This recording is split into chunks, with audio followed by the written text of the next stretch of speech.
So you don't talk a lot about Franklin Delano Roosevelt. Of course, he's one of the most impactful presidents in American history, but you don't say that Roosevelt did much to get the American economy moving, or that even World War II moved the economy out of the Great Depression. Talk a little bit about that time frame in American history and what was going on there. The first thing about Franklin Roosevelt is that he did not raise the income tax rate. In fact, he may have been a sort of net tax cutter. He inherited the Herbert Hoover tax structure and kept the top rate at 63%. Really, his first 4 years in office didn't raise it to 79 until 1936. And he cut tariffs on a reciprocal basis beginning in 1934. So he was not a tax increaser in a notable sense, and I think that's one of the reasons that you started to have the green shoots of economic recovery. They were cut off, of course, by his tax increases in the latter part of the decade, but you did have green shoots in 34, 35, GDP growth of 10% per year. Then he raised taxes at the top, 79%, excess profits, and depression's on again. I don't even think World War II can be credited with ending the Great Depression. I mean, people were at work, fine, but they weren't making anything. I mean, the standard of living, private GDP was way down through 1944, early 45. So to have a recovery from the Great Depression, everyone has to have jobs and they have to keep their money. And that only happened in 1946 when you had a 75% decline in government spending, and pretty soon in 1948, a pretty radical marginal rate cut in taxes. And then post-war, you mentioned something that, a lot of the events you detail, I'm somewhat familiar with, but during the Truman administration, a real tax cut happened that Harry Truman himself fought against. So talk about that tax revision. Sure, Paul. I think the tax cut of 1948 might be, with apologies to Ronald Reagan, my favorite tax cut in American history. It's one that the states willed upon the federal government. New Mexico here is a community property state, and people realized, beginning in the 1920s, that the community property tradition permitted husband and wife to file two separate tax returns on just the husband's income if they were a single earner household, and each earner could claim half the income. Well, in a progressive system with a high earner couple, you would basically cut your tax bill by about 30% because the wife would claim half the income, only go halfway up the progressive scale. The husband would claim half the income, go halfway up the progressive scale. In common law states, the husband had to claim all of it and go all the way up the progressive scale. So states like Pennsylvania and Michigan, I mean, we're talking industrial powerhouses, switched from common law to community property after 1946. And all the other states were going to do the same unless the federal government incorporated this into tax law. So Congress wrote a bill doing just that, doubling the brackets for married couples, and it passed no problem. And Harry Truman, the president, vetoed that bill 3 times, but the third time Congress overrode the veto, and the great tax cut of 1948 happened. Yeah, so, and of course, the late 40s economy was very good, but the 50s, you kind of have a less upbeat message about the 1950s, which a lot of people kind of consider a big decade of growth. Yeah, it's a little bit of a misnomer to consider the 1950s a great decade of growth. I mean, growth under the Eisenhower presidency, 1953 to 61, was 2.5% per year. And it's mediocre, especially with population growing prodigiously like it was. I mean, recessions were coming every 24 to 36 months. The late 1940s, now that was a great period of growth. I mean, you had 3.8% unemployment, 6% growth per year. In the Korean War, taxes were raised. I mean, the personal rate of the income tax went all the way up to 92%, and it stayed at 91% until 1964. And the top corporate rate, which recently had been like 13%, went up to 52%, where it stayed also till 1964. So you had recessions in the 50s, very frequently. The recession of 1957-58 had a 2-quarterly drop in GDP that was worse than anything that 2008, 2009 delivered. So, labor force participation was not great, and recessions are coming all the time. Economic growth was 2.5%. 50s were no great shakes. But the next big development in American tax policy, again, coming from a Democrat, John F. Kennedy, who decided to, really go after the top income tax rate, and he's one of your heroes from a tax policy perspective. Yeah, sure. I mean, Larry Kudlow and I wrote a book on the history of the great 1964 Kennedy tax cut, the JFK and the Reagan Revolution, a couple of years ago. Kennedy ran his campaign slogan in 1960 was "Let's get this country moving again." I mean, 91% tax rates have led to traits, have led to traits, have led to traits, have led to traits, have led to traits, have led to traits, have led to traits, have led to traits, have led to traits, have led to. So that people with money really employ it in the economy in taxable investing endeavor.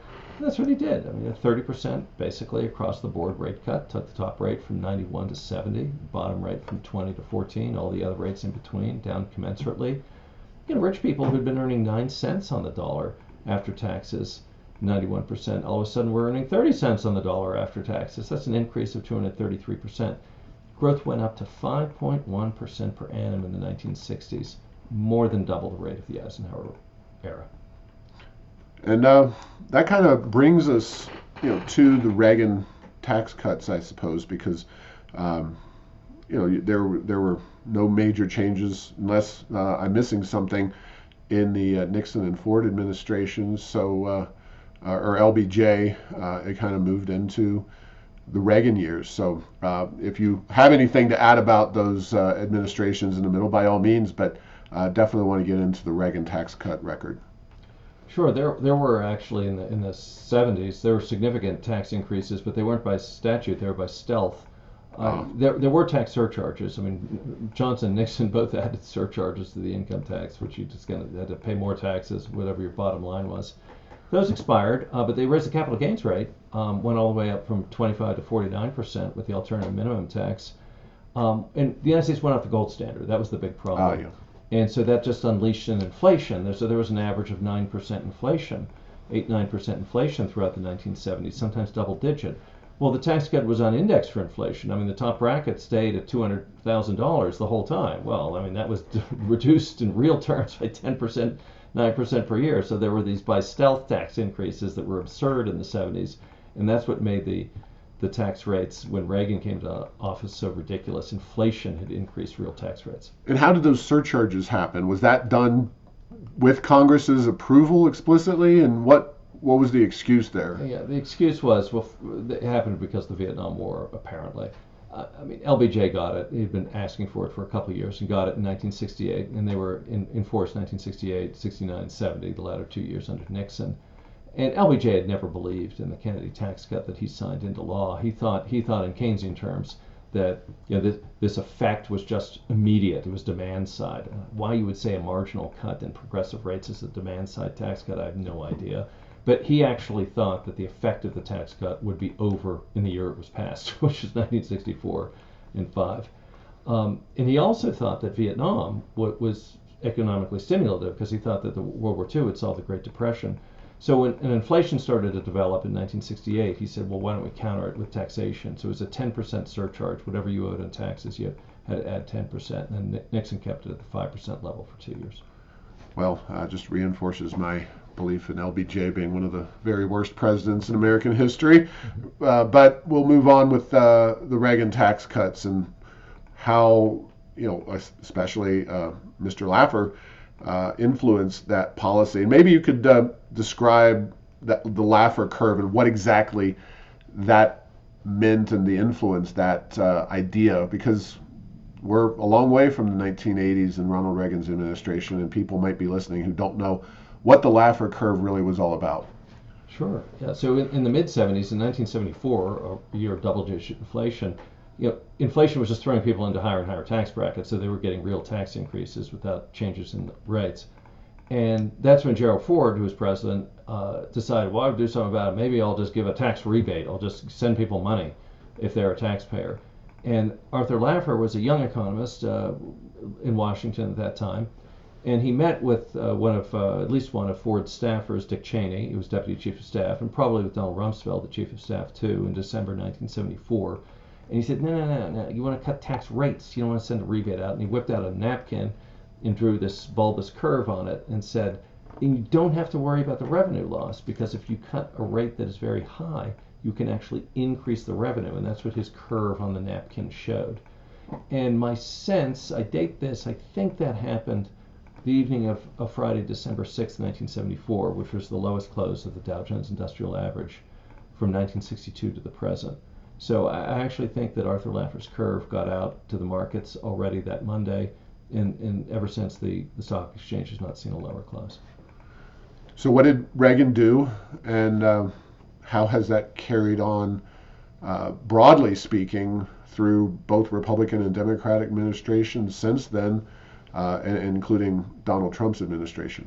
Ronald Reagan campaigned in 1980 by adopting a major tax cut bill that Representative Jack Kemp of Buffalo had drawn up in honor of the Kennedy tax cut, a 30% cut in rates across the board. It had been suggested to him by Arthur Laffer, and he tried to push it through Congress, and with some success. And then Reagan adopted it in the campaign, and then basically implemented it in 1981. Phased in a little too much, so the real pop came in 1983. Bill was passed in 1981. Reagan signed it. 5% tax cut the first year in rates, 10% cut in rates the next year, 10% the next year, and then indexed for inflation. Well, once that was pretty much fully phased in, January 1st, 1983, unbelievable levels of growth. For 18 months after January 1st, 1983, the United States grew at 12%. Woo. Who hears of that? If it's saying maybe or China in the 1990s, and this was disinflationary too. The inflation rate tumbled from double digits down to 3, 4, 2, and under 2 in 1986. So Reagan cut tax rates across the board, and it killed off both arms of stagflation. All of a sudden, inflation was gone, and the nation was booming. Wow, that's incredible stuff. So, you look at George H.W. Bush. Yes, he famously raised taxes. Then Bill Clinton, and on through George W. and Obama. Without glossing over them, kind of review where things went, because Reagan, I think it's safe to say, really set the stage, and even people like Obama, even now Biden, haven't really gone after the tax increases the way we were accustomed to before Ronald Reagan and before John F. Kennedy. I think you're completely right, Paul. The Reagan tax reform has had absolutely permanent effect. So the top rate was 70% in 1980 when Reagan inherited it, and then he cut it twice in 81 and 86, first to 50, then to 28. So the average of those two Reagan rates of 50 and 28 is about high 30s, and that's where it's been since then. So Reagan has determined tax policy. Even Obama and Biden have not taken that top rate up past 40%, and that 35, 36, 39% is the average of the two Reagan tax cut rates. So Ronald Reagan has put a ceiling on our top tax rate, and that's the reason that this economy has retained what vigor it has. All right, now of course President Trump wrote the foreword for your book. So President Trump obviously gets a lot of what you are talking about here. Briefly go into the Trump tax cuts and what happened. Obviously, this is relatively recent history, but I definitely like your perspective on the Trump tax cuts. Yeah, Robert L. Bartley, the great editor of the Wall Street Journal in the supply side era, said, here's what you do with tax policy. You find the highest marginal rates and you cut them. So find the highest ones and then cut those.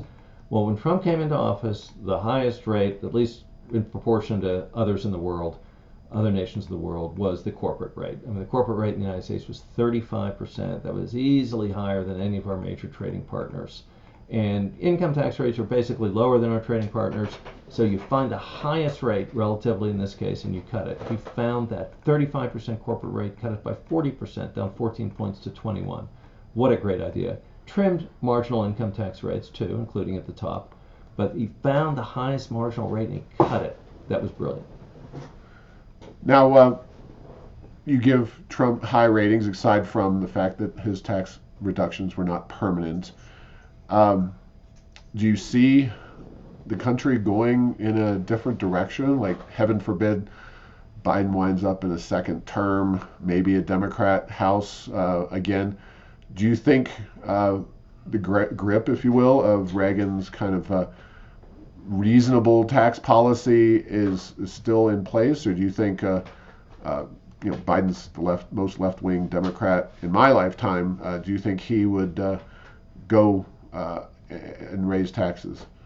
Well, I'm amazed that Democrats have not even introduced a bill to raise tax rates since they talk about it all the time. I mean, Elizabeth Warren, AOC, the Squad, all they do is talk about we have to have 70% tax rates, 60% tax rates. Okay, well, where's your bill? It doesn't exist because they know, well, they'll just kill the economy and bye everyone in power. So, but they talk about it all the time. So I can only believe that a rejuvenated Joe Biden, if that can be imagined, would introduce a major tax rate increase at the top in his second term. But it's very telling when he had a very powerful majority in Congress his first couple of years, he didn't even think about introducing a tax rate increase at the top. And that shows you that he knows what the effect of that tax rate would be to just kill the economy.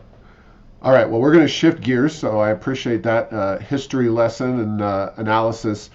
Uh, you outlined an interesting idea, and Dr. Laffer has his own approach to the economy in the United States tax policy. Talk about yours and his, slightly different philosophies, but kind of how you think maybe government could be funded at the national level. Sure. Speaking for my wonderful colleague, Arthur Laffer, I work at the Laffer Center with Arthur Laffer. He has long proposed a kind of a two-phase flat tax, just 13% on personal income and 13% on corporate value added, basically no deductions.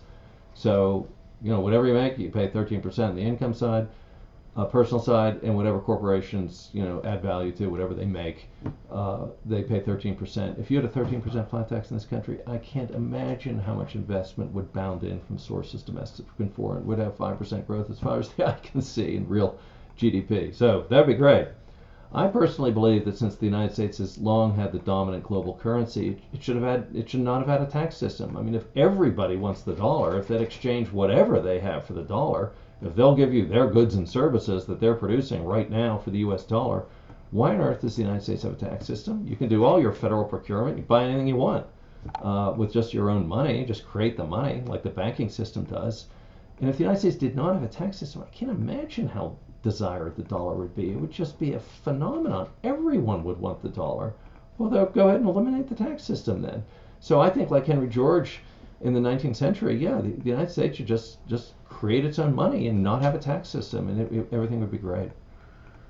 All right. And that's interesting. I mean, it has elements that might be associated with modern monetary theory, but modern monetary theorists don't talk about addressing the tax burden. All they talk about is printing money. You have a very specific, no federal income tax whatsoever.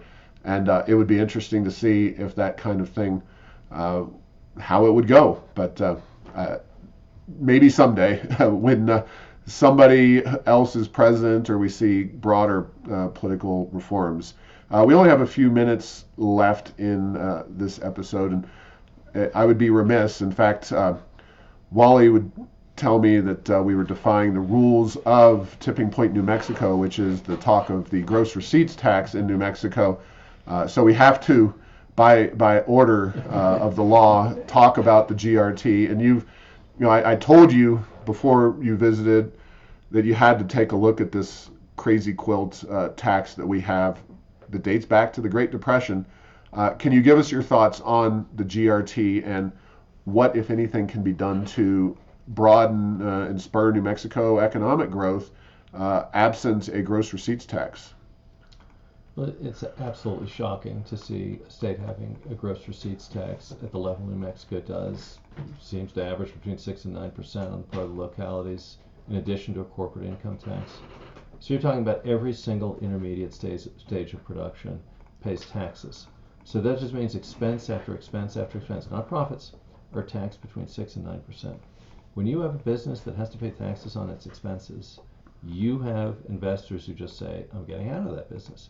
So when you run across New Mexico and you don't see any manufacturing sites and you see a lot of non-value added stuff like tourism, you see the effect of the gross receipts tax. You cannot pay taxes on expenses, and that's exactly what a gross receipts does at a high level, 6 to 9%. So if you want to get going, transform that in some kind of sales tax without raising any other tax, and if so, I mean, the world will be at your feet.